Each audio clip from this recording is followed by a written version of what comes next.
Ce soir, je ne sais pas si quelqu'un d'entre vous, vous avez décodé mes messages derniers. J'ai parlé justement des événements messianiques dans l'Ancien Testament. Parce que l'apôtre Paul dit, Actes chapitre 28, quand il est arrivé à Rome, il dit ces paroles, il écrit ces paroles. Et Paul leur annonça le royaume de Dieu en rendant témoignage et en cherchant par la loi de Moïse et par les prophètes à les persuader de ce qui concerne Jésus. Gloire à Dieu. Voilà, je pense que ce temps, justement, quand nous parlons à nos amis musulmans, souvent ce qui est important, de montrer dans les Écritures qui est Jésus. Et on n'a pas besoin de parler de la Trinité, c'est plutôt un terme grec, la Trinité. Mais comme les apôtres, ils ont cherché à convaincre le peuple juif qui était un peuple monothéiste. Il n'y avait qu'un seul Dieu et ils ne voulaient pas entendre sur le Fils de Dieu. Ils voulaient voir les Écritures qui était Jésus. Et c'est ce que Paul a cherché à faire. Et ce soir, nous cherchons à faire dans le 4e livre de la Bible. Juste pour vous rappeler, on a vu dans le premier livre de la Bible, Genèse, la parole de Dieu, Jésus dans la création. Et dans le 2e livre Exode, on a vu la manne, le pain de vie, plein de pain de Dieu dans le désert, qui est bien sûr le pain descendu du ciel, qui est Jésus. Et dans le 3e livre l'Exode, nous avons vu qui est Jésus-Christ qui établit l'année de la grâce, qui proclame et qui réalise l'année de la grâce par son ministère. Et puis maintenant, on est dans le 4e livre de la Bible, Nombre. On va ouvrir la parole de Dieu, Nombre chapitre 21. Nombre chapitre 21, on commence dès le début. Nombre chapitre 21, il est écrit que le roi d'Arad, cananéen, qui habitait le Midi, apprit qu'Israël venait par le chemin d'Atarim. Il combattit Israël et emmena des prisonniers. Alors Israël fit un vœu à l'Éternel et dit, si tu livres ce peuple entre mes mains, je dévorerai ces villes par interdit. L'Éternel entendit la voix d'Israël et livra les Cananéens. On les dévoua par interdit, eux et leurs villes, et l'on nomma ce lieu Horma. Amen. On va continuer tout à l'heure la lecture, mais ce qu'on voit dans ce premier, il y a un leçon dans la parole de Dieu. On voit que Israël, il subit une défaite et il vit une victoire. Et c'est vrai que des fois, nous, le peuple de Dieu, l'Église de Jésus-Christ, dans nos vies personnelles, on a des défaites. Mais merci Seigneur, ce ne sont pas des défaites finales. Si on a fait une défaite, on subit une défaite dans notre vie, sachez que la victoire est déjà gagnée en avance, que la victoire finale est là. On ne reste pas dans la défaite, mais on avance. On se lève, si on tombe, on se relève, on continue le chemin. Et ce qui a provoqué la défaite, on voit, il combattit Israël et emmena des prisonniers. Il y a eu des prisonniers, on ne sait pas qui étaient ces prisonniers dans ces premiers passages, mais on peut deviner Israël qui était protégé, comme nous aussi, l'Église de Jésus-Christ, nous sommes protégés par plusieurs façons. Mais cela n'empêche pas l'ennemi de combattre contre nous et faire des prisonniers. Et donc, qui sont ces prisonniers? Je crois que c'était ceux qui s'étaient éloignés du camp. Dans le contexte du désert, quand l'ennemi attaque, il prend premièrement ceux qui sont éloignés du camp. C'est pour ça que nous ne voulons pas nous éloigner de la présence de Dieu. Nous ne voulons pas nous éloigner dans ce temps dangereux de l'Église. Nous voulons rester attachés à Jésus-Christ, mais aussi à mes frères, à mes sœurs. Et c'est là que nous croyons que nous sommes protégés contre les attaques de l'ennemi mieux qu'ailleurs. Car une personne qui est éloignée du camp dans le désert, c'est une proie facile pour l'ennemi. Et c'est certainement un conseil de la parole de Dieu pour nous ce soir, mais Dieu a accordé une victoire après plusieurs défaites en ce lieu qui s'appelle Horma. Et pour montrer qu'il était présent et il restait leur protecteur fidèle, celui qui est conduisait vers le pays promis. Et verset 4, il continuait le route. Ils partirent de la montagne de Hor par le chemin de la mer Rouge pour contourner le pays d'Édom. Le peuple s'impatienta en route et parla contre Dieu et contre Moïse. Pourquoi nous avez-vous fait monter hors d'Égypte pour que nous mourions dans le désert? car il n'y a point de pain, il n'y a point d'eau, et notre âme est dégoûtée de cette misérable nourriture. Alors l'Éternel envoya contre le peuple des serpents brûlants. Ils mordirent le peuple et il mourut beaucoup de gens Israël. Le peuple vint à Moïse et dit, nous avons péché, car nous avons parlé contre l'Éternel et contre toi. Prie l'Éternel afin qu'il éloigne de nous ces serpents. Moïse pria pour le peuple. L'Éternel dit à Moïse, fais-toi un serpent brûlant et place-le sur une perche. Quiconque aura été mordu et le regardera conservera la vie. Moïse fit un serpent d'airain et le plaça sur une perche, et quiconque avait été mordu par un serpent et regardait le serpent d'airain conservait la vie. Amen. Souvent, nous lisons ce texte dans la réunion d'évangélisation, et souvent, c'est un succès de l'évangile. On voit clairement que ce passage qui a été cité par Jésus lui-même est référent à lui-même, qui est facile à identifier que c'est un événement messianique dans les anciennes écritures et qui rapporte directement dans la vie de Jésus et directement à son œuvre. Mais sur le chemin, avant d'y arriver, il y a des événements qui ont conduit à cet événement messianique, car c'était un grand besoin pour Israël, cet événement qui montrait justement l'œuvre de Jésus. Et la suite de marche n'a pas été facile avant que ce qui est arrivé par le serpent. Et bien sûr, le peuple de Dieu marchait et il y a eu un retour, il y a un contournement du pays d'Édom. Et c'est vrai que le chemin direct passe par le pays d'Édom. Et moi, je pense que les avis sont diversés. Ils se sont diversés et certains disent que non, il faut passer par Édom. Pourquoi faire leur longue route par le chemin de la mer Rouge qu'on peut passer direct par Édom? Il y a eu des discussions, il y a eu des avis contraires, il y a eu beaucoup de choses. Et ça peut arriver aussi dans nos jours à l'Église. Certains peuvent faire ci, certains peuvent faire là, et certains veulent contester pourquoi on fait toujours comme ça et pourquoi on ne veut pas passer par ce chemin. Et peut-être vous l'avez connu, ces contestations dans l'Église locale aussi. C'est vrai, nous sommes aussi humains que ce peuple qui était dans le désert et nous ne sommes pas épargnés de ces choses. On est la même nature que ces personnes qui marchaient dans le désert. Et la marche n'a pas été facile. Et il est écrit que le peuple s'impatienta. Peut-être la majorité a pris la conclusion que Moïse s'était trompé. Il ne fallait pas prendre cette chemin de la mer Rouge et faire une grande détour, perdre beaucoup de temps, perdre beaucoup de force. Et ils ont finalement faim et le soif. Et sur la route, et ils ont commencé à parler contre Dieu et contre Moïse. Et il y avait, ensuite, on peut deviner ce qui s'est passé quand il y a un désaccord, on prend une route plus longue pour arriver à la destination. Et alors, il y a eu ces contestations. Et encore, ça continuait. Ils ont commencé à contester sur la nourriture. Pourquoi cette manne? Pourtant, c'était un miracle de Dieu, cette manne. Et ça ne devait pas exister. Mais pourquoi toujours cette manne? Je voudrais avoir un différent pain. Je voudrais avoir une différente prédication peut-être. La pain, c'est la parole de Dieu. Et Proverbe 17.1 dit que mieux vaut un morceau de pain sec avec la paix qu'une maison pleine de viande avec des querelles. Mais ils ont préféré des querelles. Et donc, et certaines mises en question, bien sûr, sont bien sûr justifiées aussi dans l'Église. À nos jours, on n'a pas besoin d'être d'accord à toutes les choses. Et certaines mises en question sont justifiées, car il faut faire, bien sûr, de l'évaluation. Est-ce qu'on a choisi le bon chemin? Est-ce qu'on a bien fait? Et on a le droit de changer.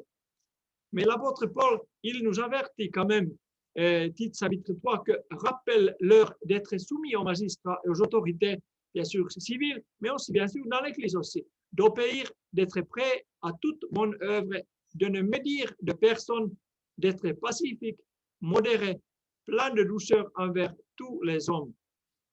On a entendu parler dans certains cercles chrétiens, on a entendu parler que justement, il ne faut pas lever son poing, il ne faut pas lever sa voix, il ne faut pas opposer loin de l'Éternel, parlant peut-être le pasteur, le directeur, mais dans le contexte du Nouveau Testament, on pourrait poser la question, qui est loin de l'Éternel? Qui est loin de l'Éternel? Certainement, le pasteur, l'évangéliste, le prophète. Mais avant tout, loin de l'Éternel, c'est le Messie, c'est Jésus. Il ne faut surtout pas opposer son esprit. Il ne faut surtout pas l'opposer, Jésus-Christ. Mais ensuite, chacun de nous, nous sommes loin de l'Éternel. Chacun qui a reçu le baptême dans le Saint-Esprit, il a reçu l'onction de Dieu. Et même chaque personne qui est née de nouveau, il a l'Esprit de Dieu. Donc, c'est pour ça que Paul dit de ne médire personne. Ce n'est pas uniquement un titre qu'il faut opposer ou une position qu'il faut opposer, mais il faut de ne médire à personne, selon l'apôtre Paul et selon l'Esprit de Dieu. Parler d'une tierce personne est assez dangereuse toujours. Et il y a bien sûr une façon préventive de parler de tierces personnes pour éviter, pour guérir, pour résoudre un problème sans médire la personne, mais évoquer une mauvaise action, car chaque personne reste précieuse devant Dieu, aux yeux de Dieu. Nous sommes un être précieux devant Dieu, mais des fois on peut commettre des mauvaises actions. Et il faut bien distinguer les actions de la personne et la personne elle-même, car la personne est précieuse. C'est une œuvre de Dieu. Chaque enfant de Dieu est très précieuse aux yeux de Dieu, même s'il peut commettre les mauvaises œuvres.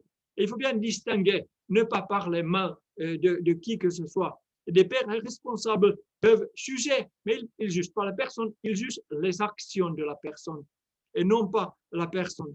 Et donc, c'est une leçon pour nous aujourd'hui. Mais les Israélites, ils ont continué à parler.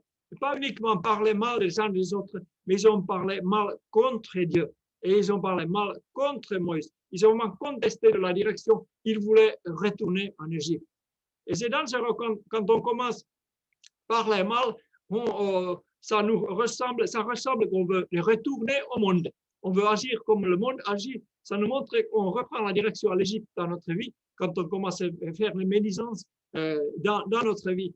Et on prend le chemin vers l'Égypte, comme ce peuple. Et Dieu a entendu leur cri et il a répondu. Comment Dieu a répondu à leur contestation? Il a envoyé les serpents. Il a envoyé les serpents brûlants, ceux qui ont produit une morsure brûlante. Ils ont produit la mort, car le péché de la médisance, comme tout l'autre péché, le salaire de ce péché, c'est la mort. C'est pour ça que, bien sûr, nous devrions aussi être prudents contre le péché et un jugement contre la médisance que nous devons aussi craindre aujourd'hui. Et Dieu a répondu par les serpents brûlants. Et il y a eu beaucoup de morts, comme nous avons lu.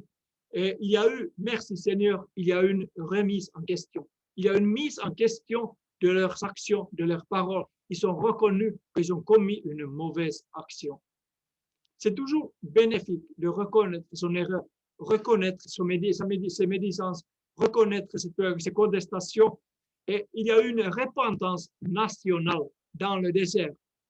Nous avons prié aujourd'hui certainement aussi pour une repentance nationale dans le désert de Covid. Le Covid avait été envoyé, peut-être le Covid a été réponse à une certaine attitude, mais nous voulons produire aussi une repentance nationale. Nous voulons nous remettre en question et nous voulons montrer humilité devant Dieu. Nous voulons nous humilier devant Dieu afin qu'il puisse guérir le pays. Il puisse envoyer son esprit. Il puisse envoyer la solution, envoyer la guérison. Et que nous avons prié aujourd'hui dans cette réunion de prière. Un temps de guérison nationale peut produire un péché, un temps ténébreux du péché et un temps de salut par la foi. Dieu a aussi observé, Dieu a aussi répondu cette deuxième voix qui n'est pas une voix de contestation, mais une voix de repentance. Et Dieu a entendu cette voix aussi. Dieu nous entend et il répond.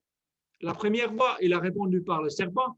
Par la deuxième fois, il a répondu par la solution. Et Dieu a donné un ordre à Moïse d'ériger un serpent d'airain.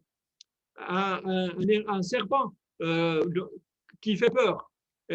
Sur un airain, sur une perche, avec laquelle normalement on chasse les serpents, on les balance, on les jette dans le feu. Mais Dieu a donné ce commandement qu'on ne peut pas comprendre. Dieu a dit que tu produis un serpent similaire, pareil, qui mord le peuple. Et on utilise une perce ou une pincette pour rattraper des serpents, pour les jeter au feu. Et la même pincette, la même perce, il fallait produire et mettre le serpent au-dessus sur cette perce et levait cette perce. Un regard par la foi à cette image a rendu nul l'effet du venin qui était injecté dans les personnes qui étaient mordues. Et il y avait beaucoup qui ont été sauvés.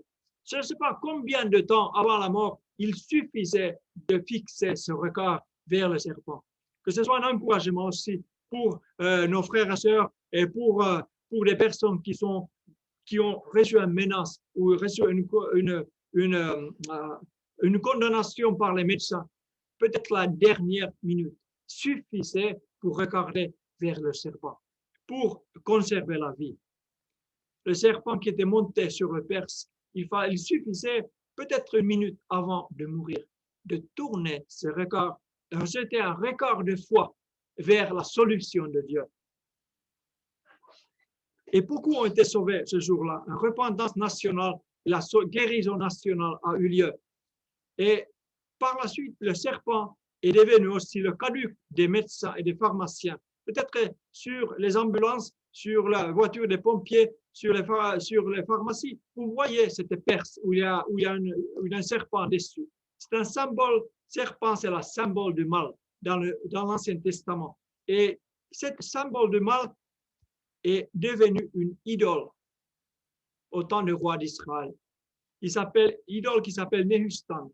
Parce qu'ils ont commencé idoliser le serpent. Mais ce n'était pas le serpent d'airain qui les a guéris, ni c'était plutôt acte de la foi. Et c'est la réponse à l'acte de la foi. Et la réponse venait de Dieu par le moyen que Moïse a obéi, le peuple a obéi, et Dieu a produit la guérison. Et il y a un événement, une expérience particulière. On pourrait dire que leur expérience est devenue leur idole. Et ce n'est pas uniquement au temps de la croix qu'une expérience peut devenir une idole. Et aussi, cela montre combien c'est facile de faire de nos expériences une idole au lieu de chercher constamment le Seigneur.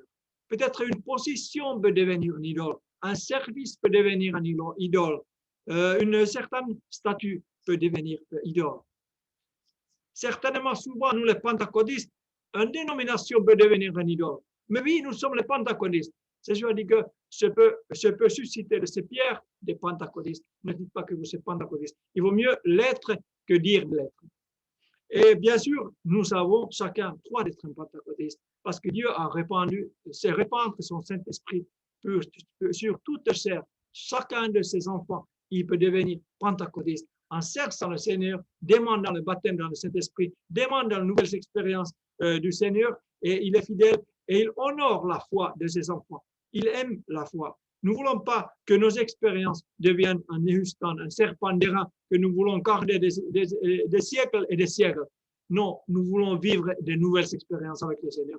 Nous voulons avoir de nouveaux témoignages. Nous voulons avoir de nouvelles révélations. Nous ne voulons pas accrocher des anciennes révélations et de mettre sur un piédestal. Regardez, il s'est passé dans les années 50 et c'était des bons vieux temps. Et même la parole de Dieu dit que ne dites pas que les temps anciens étaient meilleurs que ceux-ci, car ce n'est pas par la sagesse que vous dites cela, parce que Dieu est vivant aujourd'hui et il peut donner une nouvelle expérience. Il peut te remplir aujourd'hui du Saint-Esprit. Il peut te renouveler dans le Saint-Esprit aujourd'hui.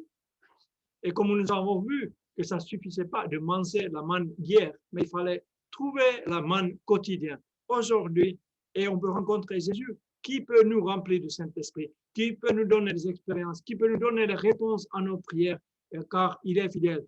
Et Jésus a dit que moi et mon Père travaillons toujours, c'est-à-dire aujourd'hui y compris. Gloire à Dieu. Cela montre que nous devrions chaque jour attendre le Seigneur qui renouvelle nos forces. Et il nous montrera encore chaque jour le chemin à suivre. On ne veut pas avoir des monuments, des trucs archaïques, on ne veut pas avoir des trucs sacrés, mais nous voulons plutôt que nous puissions, nous ne voulons pas sacraliser nos expériences, mais nous voulons avoir de nouvelles expériences. Et c'est les nouveaux éléments pour notre témoignage que nous pouvons partager au lieu d'attacher dans le passé. Et dans le Nouveau Testament, Jean, chapitre 3, le serpent est une image du crucifié qui est devenu la solution contre la maladie et contre le mal en général. Maladie et le péché. On voit aussi cette image que le serpent, que l'ennemi de notre âme, il a mis sur une perche. Il a été saisi par cet outil qu'on devait chasser le serpent. Il a été solutionné, il a été convaincu par celui qui était crucifié, celui qui était cloué sur cette poteau, sur cette croix. Il s'appelle Jésus, bien sûr. Jésus, le Messie, notre Seigneur et Sauveur. Et comme Moïse élève le serpent dans le désert, de la même façon, le Fils de l'homme devait être élevé sur une croix, afin que quiconque croit en lui, quiconque fixe ses regards sur Jésus-Christ, sur son œuvre sur la croix, et qui croit en lui ne périsse pas. Il n'est pas une question de mort physique, mais une mort spirituelle dans l'enfer, et un salut éternel. Quiconque regarde en lui soit sauvé éternellement, et qu'il ait la vie éternelle. C'est la solution qu'il nous fallait et qu'il nous faut encore si tu n'as pas encore reçu cette solution. Et bien sûr, ce soir, si mon cœur me condamnait, ton cœur te condamnait, regardons à la croix, la solution est là. C'est la solution pour nous libérer, encore nous revitaliser. C'est la solution pour nous remplir du Saint-Esprit. Et puis l'apôtre Tite continue, comme nous avons dit, quand l'apôtre Paul a conseillé être obéissant et ne médire à personne. Il continue, verset 3, car nous aussi, nous étions autrefois insensés, désobéissants, égarés, asservis à toute espèce de convoitise et de volupté, vivant dans la méchanceté et dans l'envie, dignes d'être haïs et nous haïssant les uns les autres. Mais lorsque la bonté de Dieu notre Sauveur et son amour pour les hommes ont été manifestés, ça s'est fait sur la croix. Il nous a sauvés, non à cause des œuvres de justice que nous aurions faites. Les Israélites, mordus par le serpent, ils n'ont pas eu le temps de faire de bonnes œuvres. Il suffisait juste de regarder. Selon sa miséricorde, par le bain de la régénération et le renouvellement du Saint-Esprit, il nous a sauvés. Gloire à Dieu. Regardons l'œuvre de la croix. Et comme dit le prospectus que nous distribuons, saisissons la vie. Amen. Gloire à Dieu. Seigneur, je te bénis ce soir, Seigneur, parce que cette œuvre de la croix, le croix reste debout comme nous chantons, Seigneur. Nous savons que la miséricorde de Dieu, la grâce de Dieu est disponible. Il se renouvelle chaque matin, Seigneur. Merci de toutes ces œuvres qui font partie de cette grâce. Ce n'est pas uniquement une grâce pour pardonner, mais la grâce pour avancer, grâce pour être victorieux, grâce pour arriver à la pays promis. Seigneur, merci de bénir mon frère, ma soeur ce soir, Seigneur Jésus. Et nous croyons aussi à ta délivrance, à ta guérison, Seigneur. Merci pour ta fidélité. Merci pour ces œuvres de la grâce au nom de Jésus. Amen.